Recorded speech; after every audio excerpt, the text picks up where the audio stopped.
তৃণমূল কংগ্রেস তো অনেক কিছু দেখতে পারে। তৃণমূল কংগ্রেস বিকেলে ভোরের ফুল দেখতে পারে, কিন্তু আজকে সুপ্রিম কোর্টের এই রায়কে আমরা স্বাগত জানাচ্ছি। কারণ সুপ্রিম কোর্টে যেটা প্রতিষ্ঠা পেয়েছে সেটা দেখা যাচ্ছে এক পিতার 100 ছেলে মেয়ে।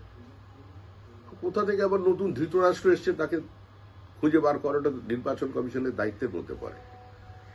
ভোটার লিস্টে শুদ্ধিকরণ চলছে। 234 জন এক ব্যক্তির সঙ্গে লিঙ্ক করেছে, একটা পরিবারের সঙ্গে লিঙ্ক করে দিয়েছে। এগুলো তো সামনে আসা দরকার।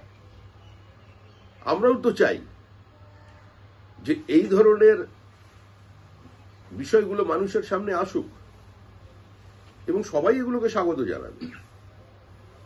40 বছরের দাদু আর তার 22 বছরের নাতি, এই দাদু আর নাতি দুজনকেই সামনে আনা দরকার। শুনানির প্রয়োজন আছে, কিন্তু সেটা যাতে শান্তিপূর্ণভাবে হয়।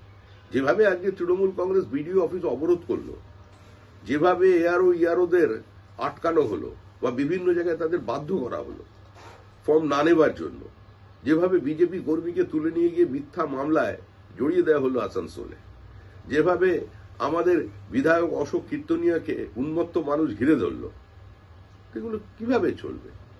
নির্বাচন কমিশনকে এদের নিরাপত্তাটাকে সুনিশ্চিত করতে হবে। যদি রাজ্য পুলিশ না পারে, প্রয়োজনে সিআইএসএফ কে দিয়ে করাতে হবে। তবে এসআইআর করতেই হবে। নো এসআইআর নো ভোট, এটাই আমাদের বক্তব্য।